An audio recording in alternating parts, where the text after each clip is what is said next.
அனைவருக்கும் வணக்கம். துலாம் ராசிக்காரர்களுக்கு இதுவரை இல்லாத அளவிற்கு அடுத்த 14 நாட்களில் என்ன மாற்றம் ஏற்பட போகிறது, காத்திருக்கும் அதிர்ச்சியாக இந்த விஷயம் அமைகிறது.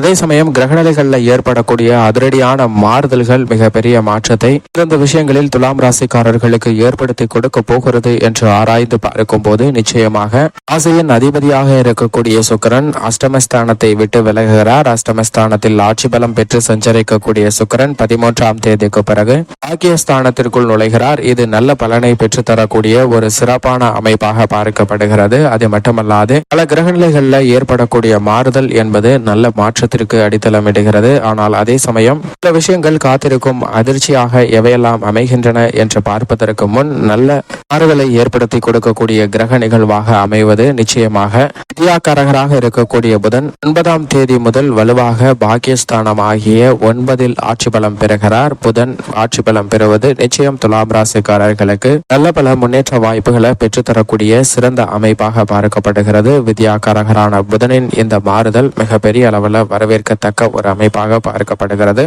அதே கல்வி ரீதியான பணிகளில் நல்ல முன்னேற்றம் கிடைக்கும். மனதிற்கு ஒரு தெளிவு பிறக்கக்கூடிய ஒரு தருணமாகவும் பார்க்கப்படுகிறது. சவால் நிறைந்த சிக்கலான பணிகளை கூட சிந்தித்து சிறப்பாக முடிவெடுப்பதற்கான வலுவான ஆற்றல் அடுத்த 14 நாட்களில் மிகவும் வலுவாக உண்டு. ஏனென்றால் அஷ்டமஸ்தானத்தை விட்டு விலகுவதும் வரவேற்கத்தக்க ஒரு அமைப்பாக பார்க்கப்படுகிறது. ஆனால் அதே வேளையில் ராசியின் ராஜயோகாதிபதியாக இருக்கக்கூடிய சனியும் மிக வலுவாக 5ஆம் இடமாகிய பூர்வ புண்ணிய ஸ்தானத்தில் ஆட்சி பலம் பெற்று சஞ்சரிக்கிறார். 4 மற்றும் 5ஆம் இடத்தின் அதிபதியான சனி 5ஆம் இடத்தில் ஆட்சி பலம் பெற்று சஞ்சரிப்பதால் உத்தியோக ரீதியாக இந்த தருணத்தில் உங்களது உழைப்பிற்கேற்ற நல்ல பலன் நிறைந்து கிடைப்பதற்கான வாய்ப்பும் சூழலும் மிகவும் வலுவாக கிடைக்கிறது என்பதில் சந்தேகமே இல்லை. எதிர்காலத்தை பற்றிய அச்சம் நீங்கக்கூடிய வகையில் உத்தியோக ரீதியாக சிறப்பான மாறுதல்களை பெற்று தருகிறாருங்க ராசியின் ராஜ யோகாதிபதியாக இருக்கக்கூடிய சனி பகவான். எனவே உங்களுடைய சிறு முயற்சி கூட துலாம் ராசிக்காரர்களுக்கு இந்த தருணத்தில் வியக்கத்தக்க வகையில உத்தியோக ரீதியான முன்னேற்றத்தை ஏற்படுத்தி கொடுப்பதற்கான சூழல் நிச்சயமாக உண்டு. ஆனால் அதே வேளையில் குரு உட்பட பல கிரகநிலைகள் சாதகமற்று இருப்பதால்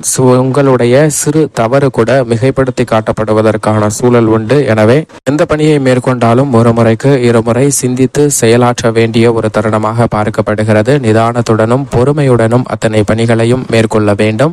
எதிலும் அவசரம் காட்ட வேண்டாம். எடுத்தோம் கவர்த்தோம் என்று செயல்படக்கூடிய காரியங்களால் சில தடைகளை சந்திப்பதற்கான சூழல் உண்டே தவிர ஆக்கப்பூர்வமான வெளிப்பாடுகள் கிடைப்பதற்கான சாத்தியக்கூறுகள் இல்லை. அது மட்டுமல்லாது தொழில்துறை வியாபாரத்துறையில் திட்டமிட்டு பல புதிய முதலீடுகளை மேற்கொள்ளலாம். அகலக்கால் வைக்க வேண்டாம். சந்தை நிலவரத்தில் அடிக்கடி மாறுதல் ஏற்பட்டாலும் கூட உங்களுக்கு பெரிய அளவிற்கு பாதிப்பு ஏற்படாது என்பதை சனி உறுதிப்படுத்தி கொடுக்கிறாருங்க. இந்த தருணத்தில் புதிய ஆர்டர்கள், ஒப்பந்தங்கள் போன்றவை மிக சிறப்பாக அமைவதற்கான வாய்ப்புகள் நிறைந்து கிடைக்கிறது. 5ஆம் இடமாகிய பஞ்சமஸ்தானத்தில் ஆட்சி பலம் பெற்று சஞ்சரிக்கக்கூடிய இந்த வேளையில் குடும்ப தொழில் ரீதியாக நீங்கள் மேற்கொள்ளக்கூடிய காரியங்களிலும் மிக பெரிய அளவில் வெற்றி நிறைந்து கிடைப்பதற்கான யோகம் உண்டு. இது மட்டுமல்லாது நிழல் கிரகமாக இருக்கக்கூடிய ராகுவும் அமோகமான வளர்ச்சியை ஏற்படுத்தி கொடுக்கக்கூடிய 6இல் வெற்றி இருக்கிறாருங்க.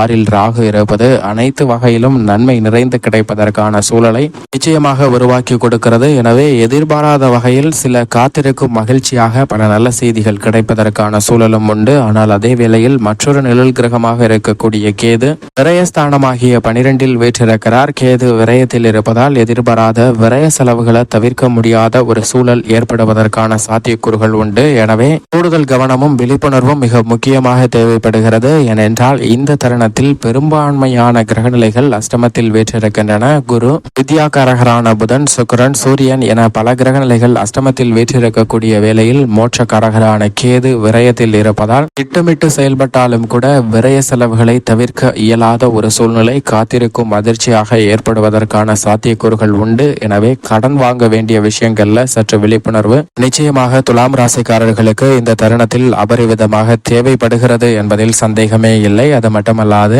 ராசியின் அதிபதியாக இருக்கக்கூடிய சுக்கிரன் 13ஆம் தேதி வரை அஷ்டமஸ்தானத்தில் தான் வீற்றிருக்கிறார். ராசியின் அதிபதியும் அஷ்டமாதிபதியுமாக இருந்தாலும் கூட அஷ்டமஸ்தானத்தில் ஆட்சி பலம் பெற்றிருப்பது அவ்வளவு சிறப்பான நன்மையை பெற்றுத்தரக்கூடிய ஒரு அமைப்பாக நிச்சயமாக துலாம் ராசிக்காரர்களுக்கு பார்க்க முடியாது என்பதை ராசியின் அதிபதியான சுக்கிரன் தெளிவாக உறுதிப்படுத்துகிறார். எனவே புதிய வாய்ப்புகள் கிடைத்தாலும் கூட அவற்றை தக்க வைத்துக் கொள்வதற்காக கடினமாக போராடக்கூடிய ஒரு தருணமாக தான் பார்க்கப்படுகிறது. எனவே இந்த தருணத்தில் புதிய வாய்ப்புகளை தக்க வைத்துக் கொள்வதற்கு கடினமாக உழைப்பது மட்டுமல்லாது தேவையற்ற பிரச்சனைகள்ல தலையிடுவதை தவிர்த்திடுங்க. உங்களுடைய சொந்த குடும்ப தனிப்பட்ட வாழ்க்கையை மற்றவரிடம் பகிர வேண்டாம். மற்றவர்களுடைய விஷயத்திலும் நீங்கள் தலையிட வேண்டாம். அதனால் சில சிரமங்களை சந்திப்பதற்கான சூழல் உண்டு என்பதை தெளிவாகவும் துல்லியமாகவும் எடுத்து காட்டுகின்றன கிரகநிலைகள். அரசியல் சார்ந்த பணிகளில் வியக்கத்தக்க வகையில மிகப்பெரிய அதிரடியான மாற்றங்களை ஆட்சி பலம் பெற்றிருக்கக்கூடிய சுக்கிரனின் அமைப்பு காரணமாக உண்டு. அஷ்டமத்தில் இருந்தாலும் கூட